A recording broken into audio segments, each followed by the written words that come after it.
দেখো তুলসী পাতা আনতে যাচ্ছি, সামান্য জল পড়ে তাতেই দেখো একটা ফুল গাছ হয়েছে দেওয়ালের মধ্যে।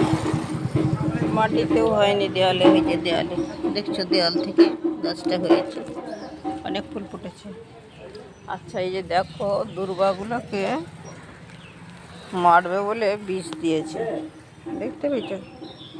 ঘাস মারা বিষ দিয়েছে এই যে দুর্বাগুলোকে মারার জন্য। দুর্বার আশীর্বাদ আছে, দুর্বাকে কেউ মারতে পারে না। যতই তোমরা চেষ্টা করো, দুর্বা গাছ আবার গজিয়ে যাবে।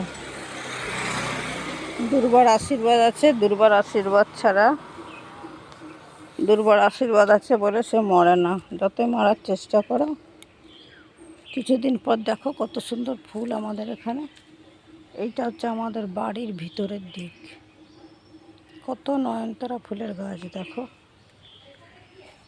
দেখছো? ফুলে ফুলে ভরে আছে, ফুলে ফুলে ভরে গেছে আমাদের বাগান। দেখছো কত নয়নতারা ফুল, কি দারুণ লাগছে দেখো, কত সুন্দর লাগছে দেখো। এটা হচ্ছে সাদা কুন্দর গাছ, এই দেখো, এটা আমাদের বাড়ির ভিতরের দিক। এটা সাদা ফুলের গাছ। আর এটা কত উচ্ছা গাছ দেখো, এই দেখো উচ্ছা ধরে আছে, উচ্ছা ধরে আছে দেখো, এ দেখো উচ্ছা, গাছের টাটকা উচ্ছা, খেতেই অন্যরকম লাগে।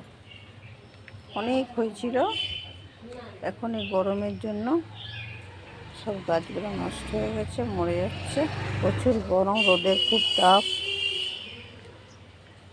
আমাদের আগে গৃহস্থ ঘরের এই যে দেখছো, এইখানে বাথরুম ছিল, এত দূরে আসতাম, আর আমার ঘর হচ্ছে কত দূরে। এটা আমাদের বাড়ির ভিতরের দিক। এই দেখো সাদা ফুলের গাছ, এইটা একটা কি ফুলের গাছ বলতে পারবো না। ও সেই যে ফটকা ফুল, এই ফুল লাগে না, সেই গিরি দেওয়ার সময় দেখো সেই ফলের গাছ হয়েছে। ভালোই হয়েছে, গিরি দেওয়ার সময় অন্য জায়গায় যেতে হয় এই ফল আনার জন্য। এইটা একটা সাদা টগরের গাছ, এটা হচ্ছে একটু বড় জাতের যে টগরটা ফুটে না, সাদা সাদা, একটাও ফুল নাই তোমাদের দেখাতাম, সেই টগরের গাছ। এখানে এখন আসতে ভয় লাগে, কি ঝোপঝাড় হয়েছে দেখো। এই রাস্তায় কত একদিন গেছি, আমার এখানে গরু ছিল, গোয়াল ছিল, 14 বছর গরুর চাষ করেছি। এই যে পাশে জায়গাটা, এই যে পোর্শনটা খালি পড়ে আছে, এটা আমার জায়গা ছিল, বিক্রি করে দিয়েছি, দিয়ে মেয়েদের বিয়ে দিয়েছি। কি করব বলো, টাকা পয়সার কোথায় পাবো? দেখো এগুলো কি বলো তো, গাঁদাল পাতার গাছ।